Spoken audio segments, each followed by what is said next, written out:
ដឹងអំពីជោគជាតារិស័យតាមរយៈមើលខ្សែបាតដៃដែរឬទេថ្ងៃនេះយើងមករៀនមើលខ្សែបាតដៃទាំងអស់គ្នាដើម្បីឲ្យដឹងអំពីជីវិតតើថ្ងៃមុខតើមានភាពស្រណុកឬក៏ភាពលំបាកយ៉ាងណាខ្លះការទូទាយបាតដៃគឺនៅតែជាជំនឿដ៏ពេញនិយមសម្រាប់អ្នកដែលជឿសុខបំផុតចំពោះអបិយជំនឿខាងភ្លឹងងងឹតពីព្រោះគេជឿថាមនុស្សម្នាក់កើតមកគឺមានការកំណត់ជោគជតារិស័យរួចជាស្រេចមកហើយ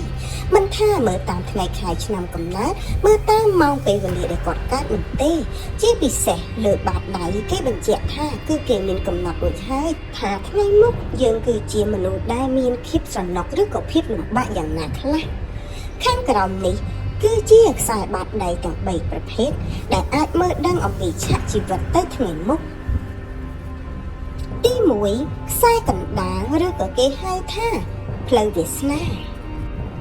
ជាទូទៅជោគវាសនាគឺជាបន្ទាត់ត្រង់តាមរយៈកណ្ដាលដៃនេះឯងបន្ទាត់នេះគឺចាប់ផ្ដើមអំពីបាតកដៃទៅម្រាមដៃជោគវាសនានៃអាជីពការងារមហិច្ឆតានិងទិសដៅនឹងជួបប្រទះអ្វីមួយបង្ហាញពីភាពជឿជាក់ជាមួយនឹងសមត្ថភាពរបស់ពួកគេផងដែរដូច្នោះគេកំណត់ថាមនុស្សណាដែលមានខ្សែកណ្ដាប់ដៃរត់ត្រង់ពីក្នុងកដៃរបស់គេគឺបង្ហាញថាគាត់មានគោលបំណងនឹងទិសដៅច្បាស់លាស់ក្នុងជីវិតប្រសិនបើបន្ទាត់មានភាពច្បាស់លាស់វាបង្ហាញថា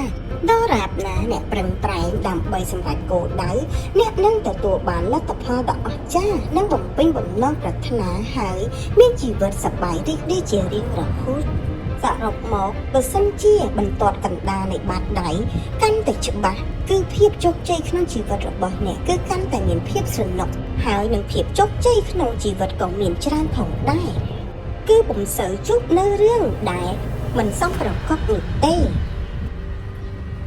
យើងចូលទៅដល់ខ្សែបាតដៃទី2គឺខ្សែបញ្ឆិតបន្តិចឬក៏គេហៅថាខ្សែហិរញ្ញវត្ថុ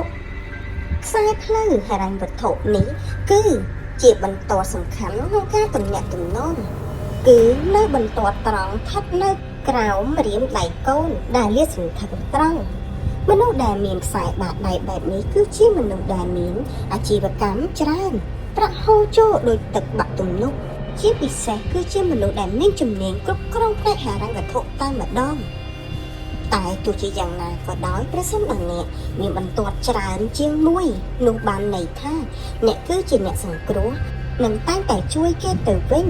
ហើយគឺមិនដឹងអំពីរបៀបក្នុងការសន្សំប្រាក់នោះទេផ្ទុយទៅវិញប្រសិនបើអ្នកមានបន្ទាត់តែមួយគឺបានន័យថាអ្នកមានសមត្ថភាពខ្ពស់ក្នុងការគ្រប់គ្រងហិរញ្ញវត្ថុបានយ៉ាងល្អហើយមិនចាំបាច់មានការព្រួយបារម្ភអំពីរឿងលុយកាក់នោះឡើយយើងចូលទៅដល់ខ្សែទី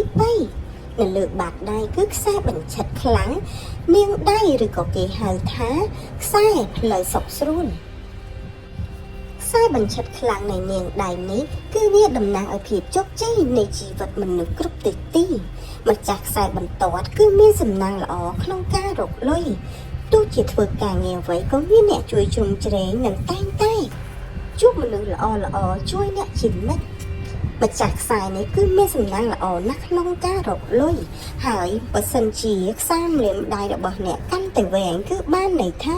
អ្នកមានសំណាងកាន់តែច្រើនហើយអ្នកនឹងទទួលបាននៅជំនួយដ៏ច្រើនទៀតផង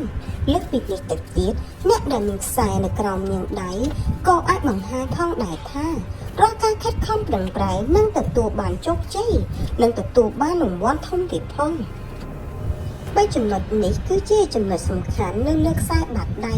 លោកអ្នកអាចពិនិត្យមើលលើបាតដៃរបស់លោកអ្នករួចហើយជួយខមមិននៅវីដេអូខាងក្រោមថាតើដោយអ្វីដែលខាងយើងខ្ញុំកំពុងតែរៀបរាប់ជូនលោកអ្នកដែរឬទេសូមអរគុណសម្រាប់ការតាមដាននៅវីដេអូរបស់យើងខ្ញុំសូមជួយចុច Subscribe Like និង Share នៅវីដេអូដើម្បីទទួលបានវីដេអូក្រោយៗទៀត